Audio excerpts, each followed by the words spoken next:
loves, it's time for reading today, and we are on chapter 3 of Gregor the Overlander. Today is actually the last day we are going to read chapters this week, because tomorrow we're going to take a little reading quiz, and then we'll start up with chapter 4 next week. So today we're going to be talking about inferencing. Now, I just want to remind you that inferencing is when you act like a detective and you find the clues to figure out what's going on. So sometimes authors in a book don't directly tell you what they mean. They are giving you clues to try and tell you what they mean. So, excuse me. So when you are reading, you should be looking for these clues and constantly inferring what you think is going to happen. And let me just tell you guys, y'all do this all the time. You just sometimes don't realize it. I, as a teacher, am trying to get you to purposefully realize what you're doing. So, remember when I stole, don't tell anybody, I stole my neighbor's trash. Do y'all remember when I stole their trash? And we looked at it together. I made a whole YouTube video, which I'm sure they didn't see, but I made a whole YouTube video about me searching through my neighbor's trash. I loved that exercise because I was looking through their trash and I found, like, remember the empty Kleenex box, Clorox wipes, a used mask. I don't remember what else I found, medicine, something like that, but a ton of stuff. And it told me that my neighbor was probably sick. And that's why I had never seen the neighbor. I'd never seen this neighbor. And so that told me that my neighbor was probably sick.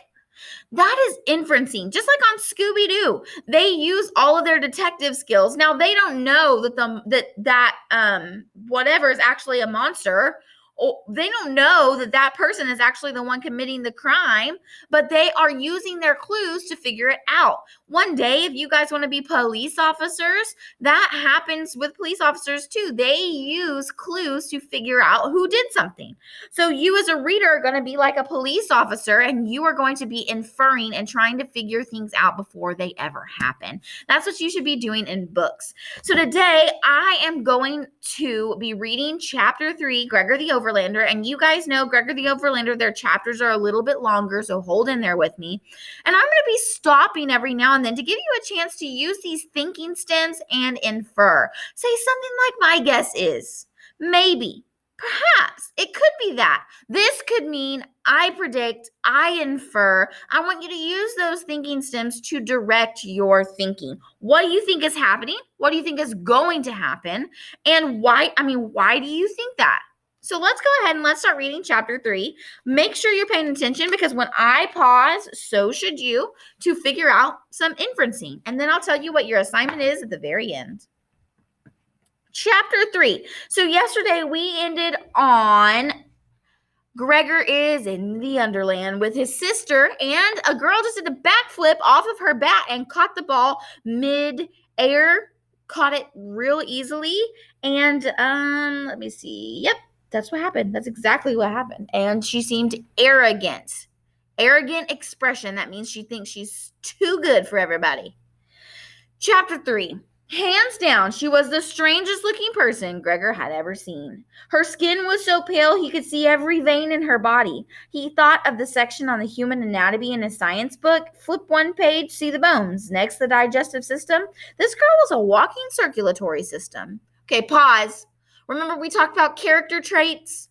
These are some character traits of this girl. She's pale. You can see her veins, but also some character traits those were physical, external character traits. Internally, it said over here, internally, she was arrogant, proud. So those are internal character traits. So keep that in your mind as we're reading. At first, he thought her hair was gray, like his grandma's, but that wasn't right. It was really more of a silver color, like blonde hair with a metallic tint. The hair was woven in an intricate braid down her back and was tucked into a belt at her waist. A thin band of gold encircled the girl's head. It could have been some kind of hairband, but Gregor had a bad feeling it was a crown. Okay, pause again. I'm sorry. Those are more character traits. So you should be picturing this girl in your head.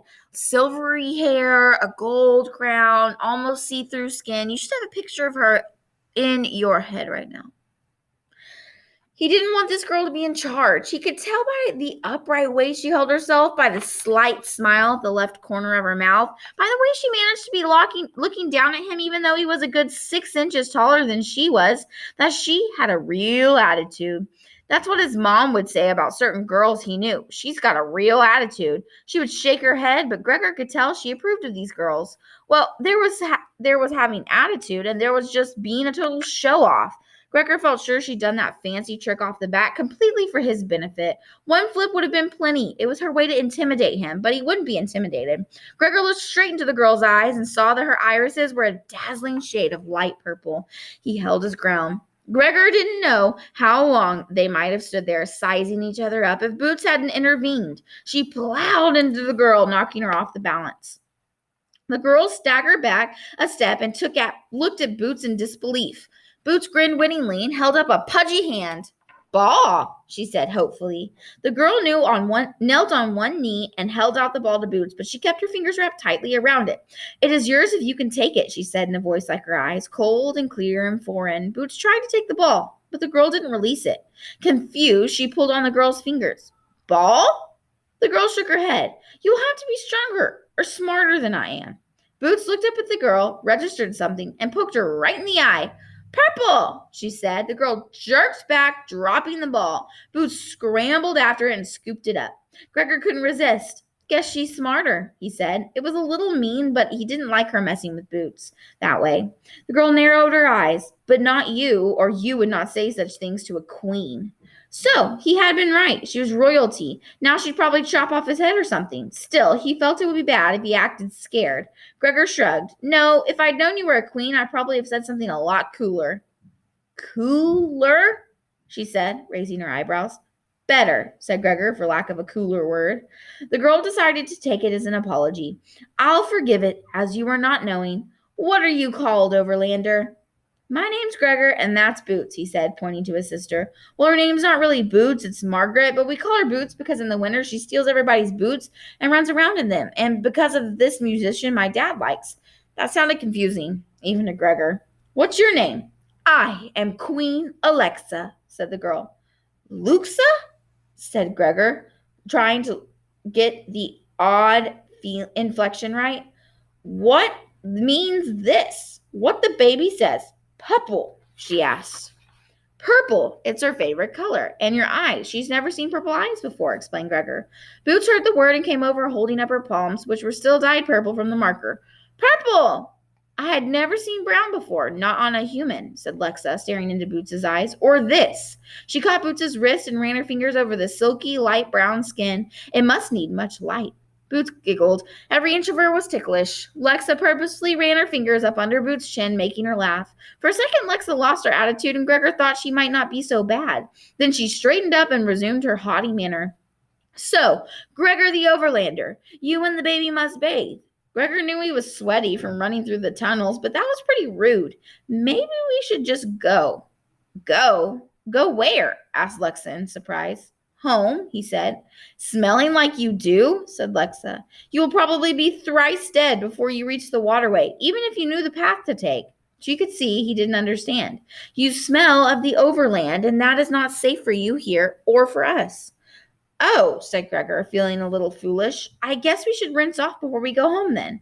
It is not so simple, but I will let Vicus explain, said Lexa. You have had rare luck today, being found so quickly. How do you know we were found quickly? Asked Gregor. Our lookouts noted you shortly after you landed. As you were the crawler's find, we let them present you, she said. I see, said Gregor. Where had the lookouts been? Concealed in the gloom of the tunnels? Hidden somewhere in the mist he'd fallen through? Until the stadium, he hadn't seen anyone but the roaches. These were headed here in any case, she said, gesturing to the roaches. See, they carry torches. They would not bother if they were not visiting us. Why is that? Said Gregor. Crawlers do not need light, but they show themselves to let us know that we come peacefully, or that they come peacefully. Did you not wonder at how easily you arrived here? She asked. Without waiting for an answer, she turned to the group of cockroaches who had been standing patiently off to the side. Crawlers, what take you for the Overlanders? The head roach scurried forward. Give you 5 baskets, give you? He hissed. We will give you 3 grain baskets, said Lexa. Rats give many fish, said the roach, cleaning its antennas casually. Take them to the rats, and it will give you no time, said Lexa. Gregor didn't know exactly what they were talking about, but he had the uneasy sense he was for sale. The insect considered Lexa's last offer. Give you 4 baskets, give you? It said. We will give 4 baskets and 1 for thanks, said a voice behind Gregor. He turned and saw a pale, bearded man approaching them on foot. His close-cropped hair really was silver, not just the silvery blonde. Luxa glared at the old man, but didn't contradict him. The cockroach painstakingly added up 4 and 1 on its legs. Give you 5 baskets, give you? It asked, as if the whole idea was a new one. We will give 5 baskets, said Lexa less than graciously, giving the roach a terse bow. It bowed back and scampered off with the other bugs out of the stadium. And if it is up to Vicus, soon we will have no baskets to give, the girl said pointedly to the bearded man who turned his focus to Gregor and Boots. 1 more basket will be a small price to pay if he is expected, he answered. His violet eyes stared intently at Gregor. Tell me, Overlander, are you from? He searched for the words. New York City? All right, that is the end of chapter 3. So I want you right now to pause the video, and I want you to use an inferencing thinking stem. And I want you to tell me what you think is going to happen based off of everything that you have learned so far. Make an inference, make an inference about what you think will happen in chapter 4. So I want you to start off with my guess is, or maybe, and you have to back it up with evidence. So I'm going to give you an example, and then I want you to pause the video and do your own. So I would say my guess is that it's not going to be so easy to get home like Gregor thinks, because they're making him shower. He's meeting another person. Lexa kind of hinted to that. She said it might not be as easy as you think it is. They're doing a lot of things. And if it was that easy, why couldn't they just go back the way that they came? So I want you right now to pause the video, and I want you to use one of these thinking stems to make an inference in your brain. Remember to back it up with evidence. All right, well, that is the end of our lesson today. Right down below, I have put questions from chapters 1, 2, and 3 that I want you to answer. So real quick, let's take a look at them so I can explain what you're doing. There are a few questions. You have to, these are multiple choice. Why can't Gregor go to summer camp? You should know those just from me reading the book.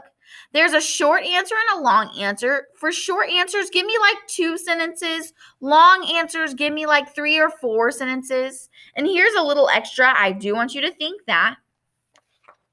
Then on the back, there's a chapter summary. So this is the beginning, middle, end. So of chapter 1, 2, and 3, what happened in the beginning, in the middle, and the end.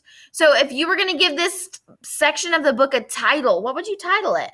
What happens in those chapters? So beginning, middle, end. What happened? The most important parts. What is your favorite part? Favorite thing that happened? Did you learn any new words? And I want you to draw a picture of something that makes you think of these chapters. Now, yes, it is a lot of questions, but as long as you are listening, following along, you should be able to pretty easily complete this. All right, guys, I love y'all so much. I hope you have a fantastic day. Goodbye.